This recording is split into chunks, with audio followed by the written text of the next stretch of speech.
Assalamualaikum warahmatullahi wabarakatuh. Assalamualaikum warahmatullahi wabarakatuh. Bismillahi walhamdulillah. Alhamdulillahilladzi an'ama alaina bini'matil imani wal islam. Wassalatu wassalamu ala khairil anam wa ala alihi wa sahbihi bararatil kiram, amma ba'du. Yang mulia guru kita Habibanal Mahbub Habib Muhammad Syahab dan host kita Habib David Khalik, luar biasa, doain biar panjang umur, Amin. sehat afiat. Amin. Insyaallah ilmu beliau manfaat buat kita semua. Amin.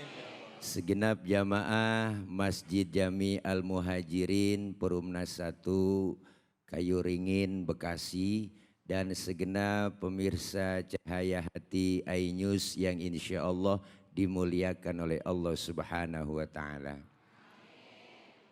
Melanjuti tema kita kali ini, hartamu amanah atau fitnah.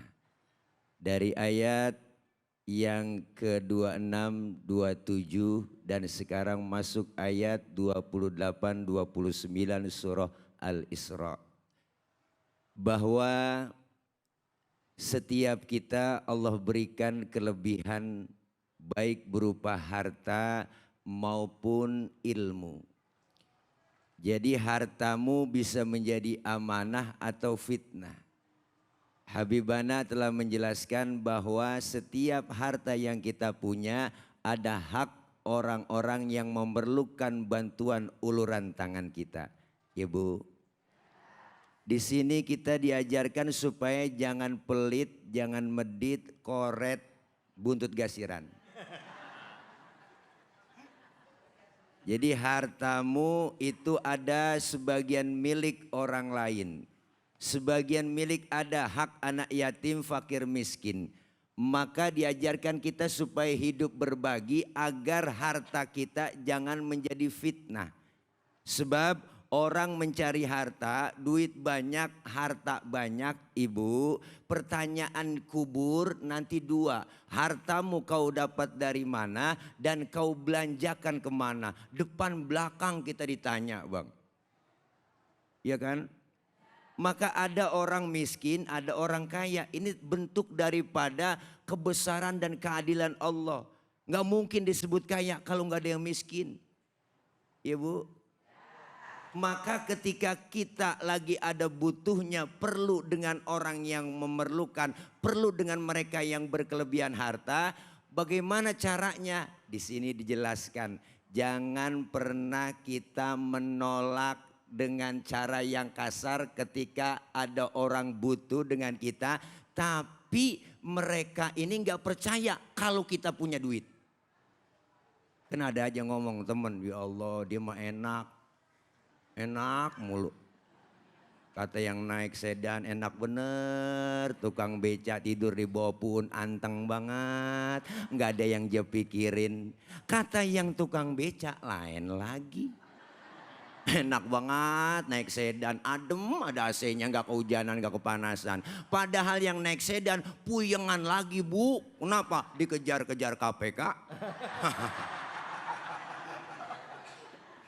Kenapa? Ada sesuatu empati buat kita untuk memberikan sesuatu. Surah Al-Isra ayat 28 menyatakan ketika kita ada diperlukan orang lain, bagaimana caranya? Orang nyangka kita kan, ya Allah ada aja. Kan kadang lain di masyarakat, minta ya minta, minjem ya minta.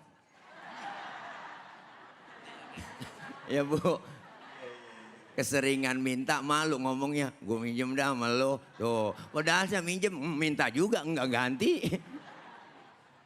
Maka diajarkan kita berbagi. Artinya apa? Harta yang kita punya, kita miliki, ini semua haknya ada anak-anak yatim, fakir, miskin. Maka wahai kau orang-orang kaya, Rasulullah Shallallahu Alaihi Wasallam, beliau itu kemuliaan akhlaknya dirawi kita baca. Wa yuhibbul fuqara awal masakin wa yajlisu ma'hum wa ya'udu mardahum. Beliau Rasul itu orangnya demen sama fakir miskin, duduk bareng sama orang miskin, nengokin orang miskin yang sakit. Nabi sama orang susah sayang. Makanya Nabi sampai berdoa, Bu, Allahumma ja'alni miskinan wasyurni fi zumratil masakin. Ya Allah, jadikan saya orang miskin, kumpulin nanti di akhirat bersama orang miskin. Tuh, ini doa yang gak pernah kita baca.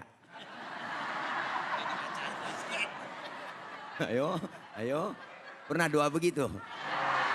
Kita emang gak pakai doa begitu, emang udah turunan. Engkong miskin, bapak miskin, ya kan? Sampai jatuh di anak miskin juga. Keblangsak pisan udah, Bu. Ya Allah, lengket banget miskin sama kita. Nabi cinta artinya mau berbagi dengan mereka, orang yang membutuhkan. Bahkan Rasulullah, Bu, nyuruh kita idza da'athul miskina ajaba. Kalau diundang sama orang miskin, buru-buru datang. Kita kadang-kadang masih terbalik. Giliran orang kaya yang undang terburu-buru. Banyak kan begitu di kampung masih. Ada orang kaya mati, itu ustadz mimpin tahlil nggak kelar-kelar sampai 1000 aja baca la ilaha illallah, la ilaha illallah, la ilaha. Orang makannya enak-enak. Giliran yang miskin mati, tahlilan 30 biji kelar udah, kelar udah. Dia pikir beseknya kuntet. Paling dalamnya telur ayam negeri sama bihun begitu. Iya. Allah bilang jangan kau jadikan tanganmu itu sebagai pengikat lehermu. Artinya apa? Jangan pelit, Bu. Dan juga jangan terlalu loyar banget. Duit habis semuanya buat yang poya-poya. Kita diajarkan supaya apa? Yang berkelebihan bantu dengan yang kekurangan. Maka Rasulullah mengajarkan itu, jangan sampai kita ini hidup enggak enak sendirian. Kaya disebut kaya, ada yang miskin disebut atasan, ada bawahan. Enggak mungkin, Bu, ada atasan kalau enggak ada bawahan. Nah, coba ibu pakai baju atasan doang, wah. Semua kita diajarkan melalui Quran, jangan pelit, jangan terlalu berlebihan, benar? Lah, iya, bantu mereka. Makanya kalau ada orang kaya, duitnya banyak, hartanya banyak, pelit sama yatim, pelit sama orang miskin, ntar juga duitnya habis dimakan sama dokter. Iyalah, dia berobat kena gula, liver, jantung, stroke, ya kan? Mati enggak, hidup enggak, nangkrak aja di atas bale. Ya Allah, makan disuapin ya, Bu. Digotong, pakai kursi roda, didorong, dijemur, 7:30 sampai 9 masukin lagi, ya kan? Pas jemur anaknya lupa ngangkat, yo. Anaknya main game aja. 11:30 baru inget, ya Allah bapak belum keangkat. Bapaknya ulan kering. Dah, Masya Allah kita hidup pengen berbagi. Karena udah dikasih kode, saya suruh turun. Makasih.